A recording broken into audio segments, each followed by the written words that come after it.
Desde el inicio y la instalación del evento, la doctora Remolina lía el valor de la tierra, el valor de la vida, invitando al conocimiento mutuo como mecanismo para avanzar en la pervivencia de los pueblos y en el fortalecimiento de la justicia propia de las comunidades. Lo mismo la doctora Mari Lucero, de la Escuela Judicial, su directora, muestra el compromiso de esta institución y el valor de la capacitación in situ como estrategia de fortalecimiento de la justicia propia y poéticamente ubica la importancia del territorio y de lo sacro para los pueblos. El doctor Alejandro Ruiz nos invita también a continuar este trabajo, que no ha sido fácil, pero que muestra resultados en el acceso a la justicia en la diferencia. Y terminando la instalación, obviamente las palabras de la doctora Nunen Muelas, que reclama la visión de las mujeres indígenas en la administración de justicia para una garantía plena de sus derechos en los territorios y en su cosmovisión. Avanzando el día, tenemos el bloque de intervenciones de aspectos internacionales, empezando con la doctora Daniela Vargas, que hace una aproximación desde la experiencia internacional, identificando el corpus juris del tema y la jurisprudencia con explicación de casos emblemáticos para concluir que existe una relación intrínseca entre el medio ambiente y los pueblos indígenas, una relación que pasa por la garantía del derecho a la vida, a la autonomía, al ejercicio de la justicia propia, al territorio, a la titularidad de los recursos naturales, a la seguridad alimentaria, y hace finalmente un llamado para encontrar lazos de relación con los pueblos indígenas bajo otra mirada, con otra lupa diferente a la de Occidente. Continúa el doctor Daniel Millares, quien nos propone mirar el derecho al medio ambiente en dos claves, una clave de protección y otra clave de explotación. Para explicarnos la clave de protección, nos cuenta las experiencias de Perú, Bolivia y Brasil frente a la protección del medio ambiente, con figuras novedosas como el monitoreo conjunto, como la protección con el monitoreo indígena y las fuerzas de seguridad ambiental. En esta clave de protección nos demuestra que una forma de proteger o una garantía de protección del medio ambiente es la protección de los defensores del mismo. Sin eso no se puede tampoco proteger el medio ambiente. Y en la clave de explotación, el doctor Millares nos hace una reflexión sobre la manera como miramos nuestros propios países, nuestros propios territorios, respecto a lo orgullosos que nos sentimos de los recursos, porque tenemos esmeraldas, oro, petróleo, cobre, níquel, pero ¿con qué mirada? Con la mirada de explotación, pero no con la mirada de conservación.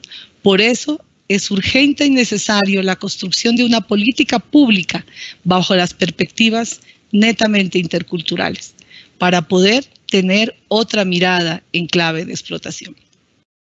El doctor Ramiro Ávila, mi vecino del Ecuador, nos aborda con una reconstrucción histórica del concepto de la naturaleza. ¿Cómo se ha formado este concepto en Occidente? Desde el racionalismo nos muestra cómo se nos divide, se nos aparta a los seres humanos del resto de la naturaleza, se nos ubica por fuera de ella. No somos parte de ella. Somos divinos, según la tradición judeocristiana, y como divinos y no parte de la naturaleza, es que podemos intervenirla, dice él, en algo que me conmovió, intervenirla sin piedad y sin emoción. Presenta también el polo opuesto de la visión de los pueblos originarios, donde todo es divino, el agua, la montaña, los ríos, nosotros, y en donde nos maravillamos de esa divinidad en conjunto. Y vuelve a retomar la visión occidental que ha permitido crear jerarquías entre hombres, mujeres, animales, la naturaleza, y lo más grave, crear una escala lógica de dominio, que nos llevará seguramente a la extinción, según él lo propone. Por eso nos invita a hacer una jurisprudencia de la tierra, la cual no es entendible por el derecho o solo desde el derecho. Se necesita una cosmovisión diferente. Se requiere salirnos de la lógica propuesta, abordar un concepto nuevo que se está manejando en varios países, el concepto de lo común. ¿De lo común para qué? Para la decisión colectiva del cuidado de la naturaleza. Como si estuviéramos frente a una nueva rebelión de la granja, una rebelión de la granja en el planeta Tierra.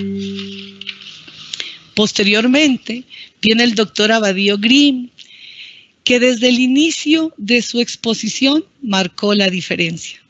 Pide permiso para hablar, pide permiso a los vientres, a las matrices, a la Via Yala para estar en este evento.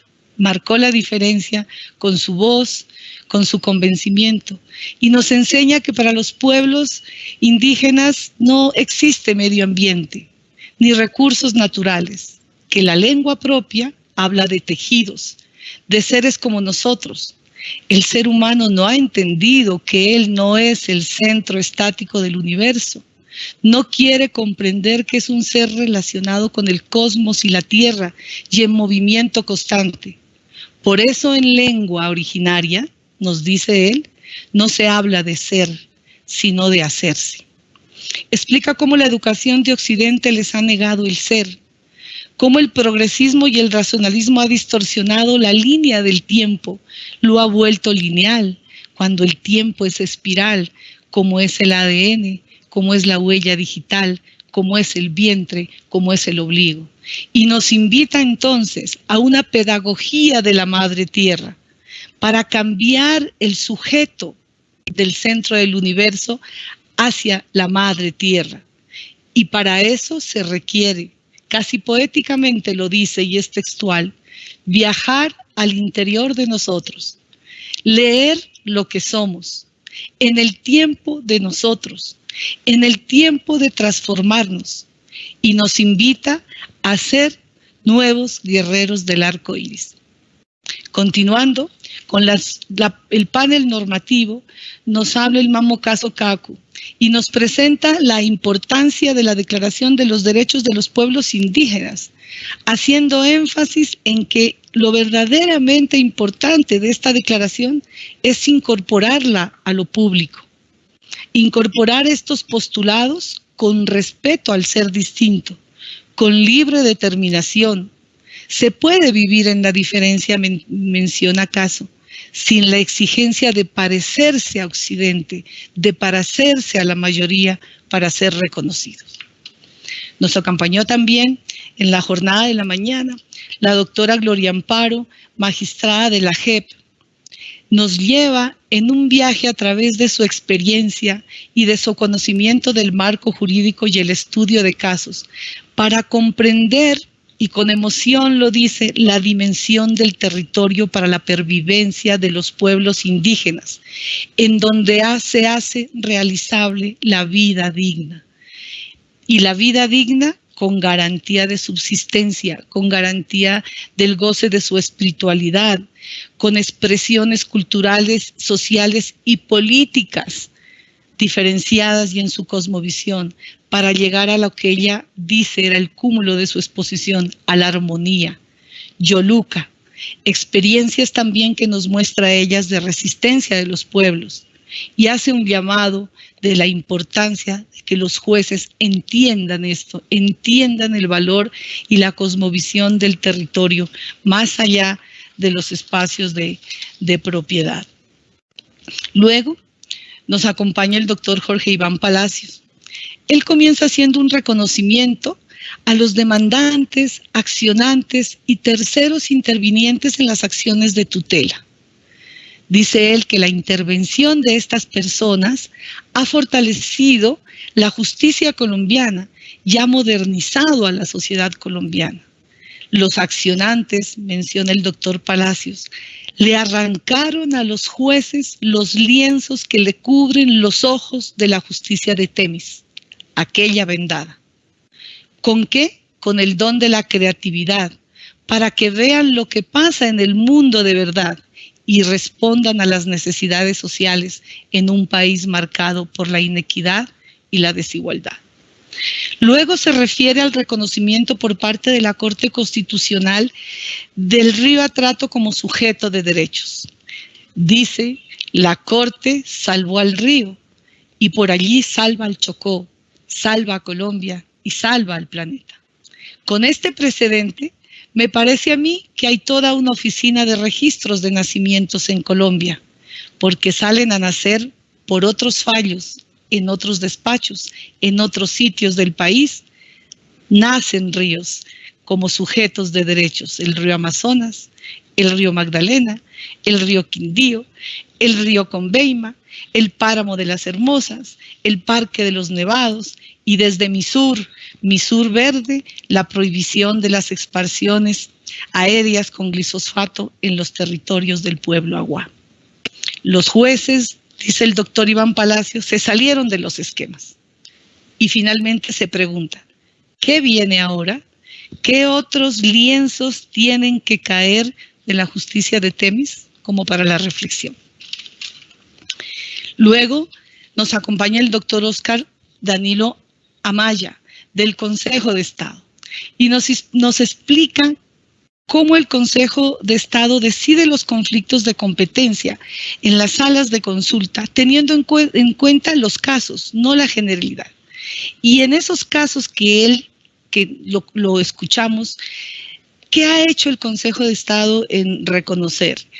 Reconoce la naturaleza administrativa de las decisiones de los cabildos, la facultad de autodeterminación y autogobierno de acuerdo a sus usos y costumbres, bajo el núcleo esencial de la gestión de sus propios asuntos, del aprovechamiento de sus recursos en lo cotidiano, y avanza sobre todo lo que en los casos es muy claro en decir que los conflictos se dirimen en casos, no en generalidades, y en esos casos eso es lo que se reconoció. En la tarde, el doctor Luis Armando Tolosa, magistrado de la Corte Suprema, nos habla de recordar que el medio ambiente está ligado a la cosmovisión de los pueblos, en el pasado, en el presente y en el futuro de los pueblos. Nos enseña que en las decisiones del Consejo de Estado, en acciones de tutela, ¿por qué se protegió el medio ambiente? Y la posición de defender el Consejo de Estado, la condición de derecho fundamental al medio ambiente y no como un derecho difuso.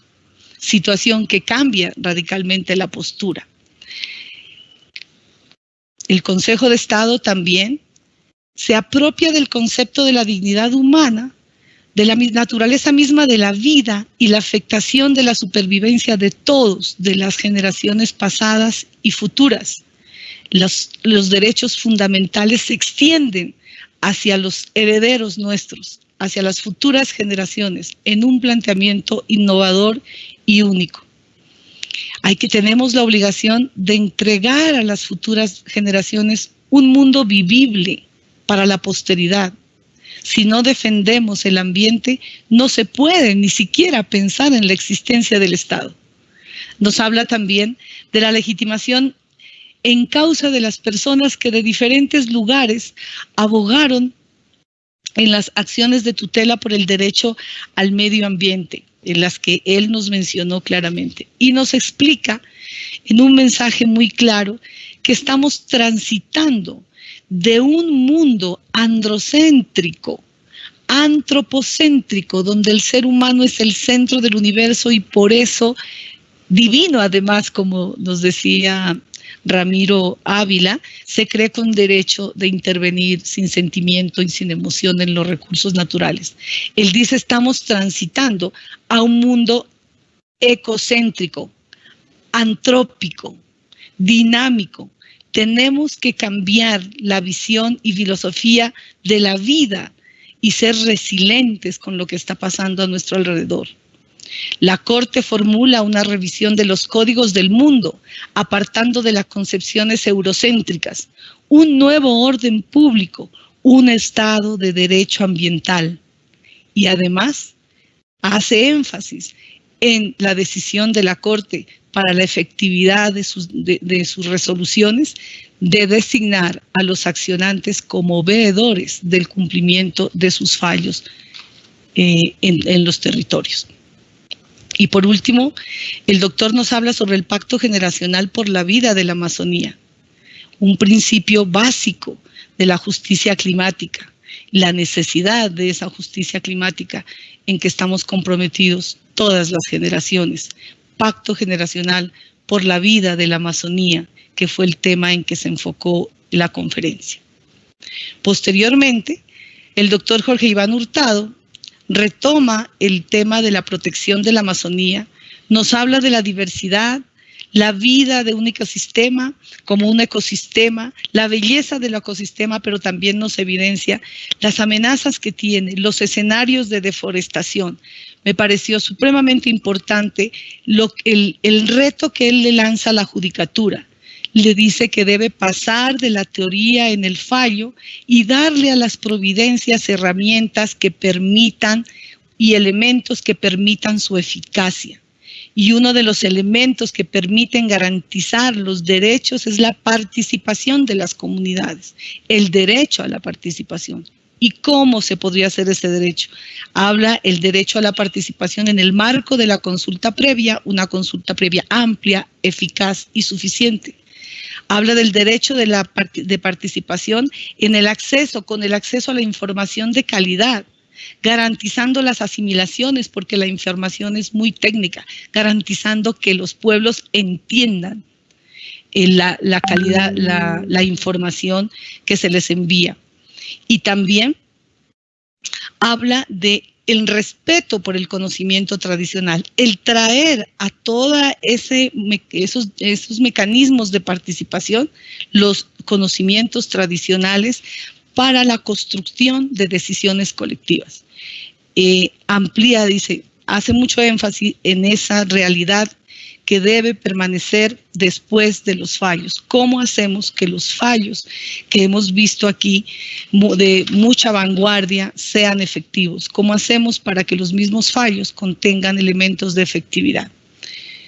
Ya más tarde, la doctora Fanny Cairú nos da un paso, y ella misma lo dijo, de la academia a la Amazonía. Y nos lleva por un mundo diferente, nos lleva a viajar por sus espacios de ceremonias rituales, nos habla de la abundancia que significa la Amazonía y la concepción de abundancia que tienen los pueblos.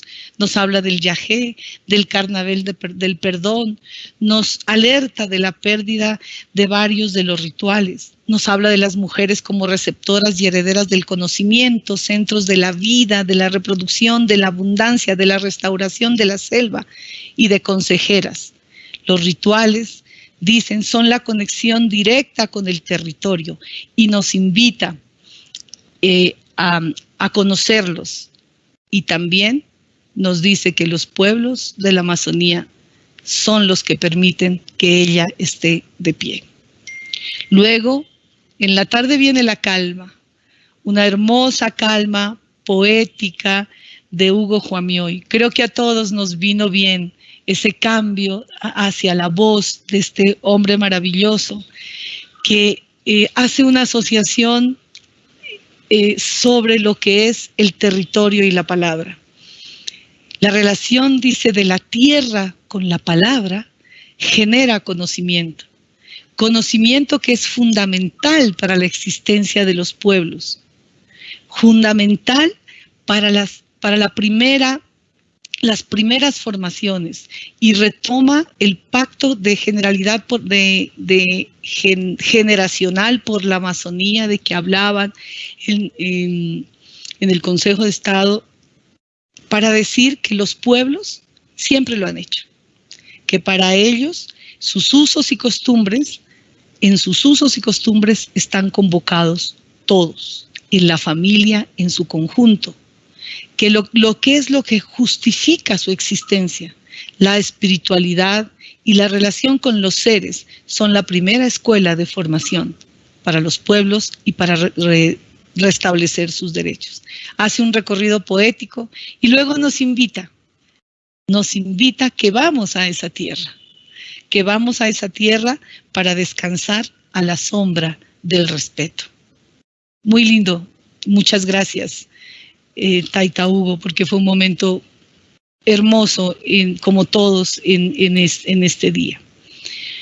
Retomamos con un tema diferente, que es también lo maravilloso de este evento. El doctor Álvaro Namen Vargas nos habla de lo que está haciendo el Consejo de Estado para divulgar el quehacer de la corporación, algo que creo que es único, algo que merece visibilizarse y contarse, es contar la justicia en lengua, traducir los fallos, abrir esos canales de comunicación que en muchos estudios constituyen una barrera de acceso a la justicia. Yo trabajo con mujeres indígenas, y cuando ellas hablan del acceso a la justicia en la justicia mayoritaria, la primera barrera es la lengua.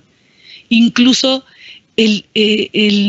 la falta de reconocimiento de la lengua, como si no fuera una valía, cuando es todo lo contrario. Los pueblos que conservan la lengua, conservan la espiritualidad, conservan la autonomía. Nosotros tenemos la diferencia de pueblos en nuestros territorios que perdieron la lengua, y la diferencia con aquellos que lo conservan es pues, enorme. Así que este llamado y esta experiencia que hace el Consejo de Estado en divulgar a los pueblos en su lengua, de acercar la justicia, de romper las barreras del lenguaje y sobre todo de reconocer la valía y la potencialidad que tiene la lengua propia. Eso es maravilloso y fue una experiencia, creo que para todos, conmovedora.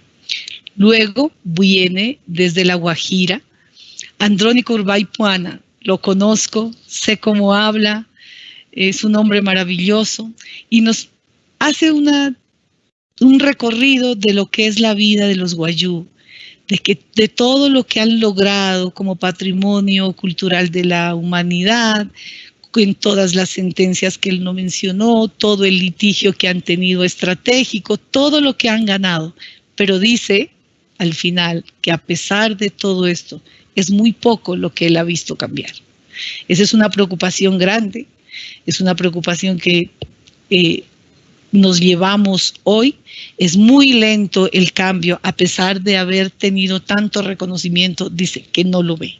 Nos habla de sus autoridades, nos explica cómo funcionan, que son a perpetuidad, que no se los nombra, y nos habla de algo muy lindo. Dice, ¿cómo será de valiosa la tierra para un wayú? Que el wayú que no tiene tierra es ciego, anda ciego por el mundo. Reclama la verdad y reclama la eficiencia.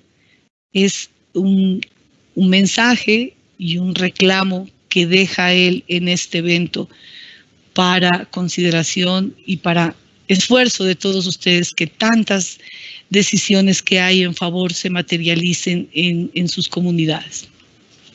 Ya para terminar, avanzando la tarde, llega el profesor Aquiles Arrieta a hablar de justicia climática.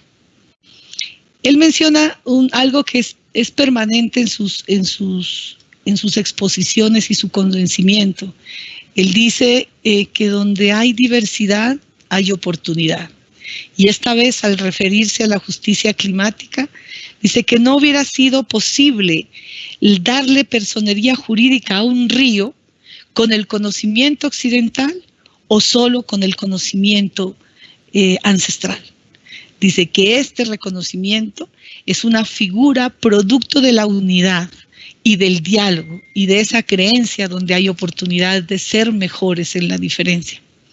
Y él nos empieza a explicar por qué el cambio climático y los efectos de la destrucción del medio ambiente se sienten más en los pueblos indígenas. ¿Por qué esta situación los hace más vulnerables? Porque algo que tal vez todavía no llega a nuestras vidas como se anuncia, ya lo están sufriendo los pueblos. Nos habla de 6 razones que luego él las conjuga para explicar la situación del pueblo wayú, como la pobreza, las migraciones, la falta de reconocimiento y consulta, la desigualdad de género, la violencia estructural, la afectación a los recursos naturales. Y hace un llamado a la obligación del Estado de conocer esto. La comunidad, cuando el medio ambiente se destruye, no puede acoplarse culturalmente. Los valores se pierden. Entender también hace un llamado que los saberes de la comunidad son saberes que han nacido fruto de la convivencia de la naturaleza. Sí, reconocer esta situación, y dice una cosa muy bonita, que hay que aprender a saber leer la naturaleza. Por la tarde llega el espacio dedicado a entender lo que es la línea negra. En primer lugar, ver al mamo Freddy Chaparro hablar en lengua ya de por sí nos lleva a otro mundo, nos lleva a otra cosmovisión, nos lleva a otra forma de vernos, pensarnos y sentirnos. Dice su traductor, Juan Chigui Torres, que el mamo va a este evento o vino a este evento porque tiene un mensaje, que es su deber transmitirlo y es su deber reiterar las peticiones que se hacen desde la Sierra Nevada y por los mamos. ¿En relación a qué?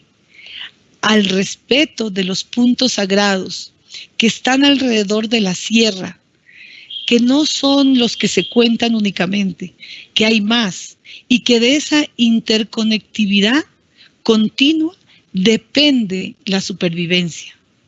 Y está muy preocupado porque los puntos sagrados, los ríos, ya no llegan a su cauce y otros sitios sagrados ya no son puentes para lograr la convivencia.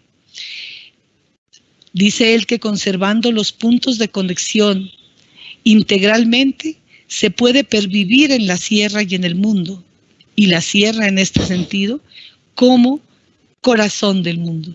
Lo explica de esa manera y me llamó la atención que él diga que es su deber y que irá donde tenga que ir porque tiene la sierra y sus mamos que reiterar el mensaje y la petición que le hace al mundo de conservar esa línea negra que viene a entender que son los puntos de conectividad sagrados que envuelven a la sierra.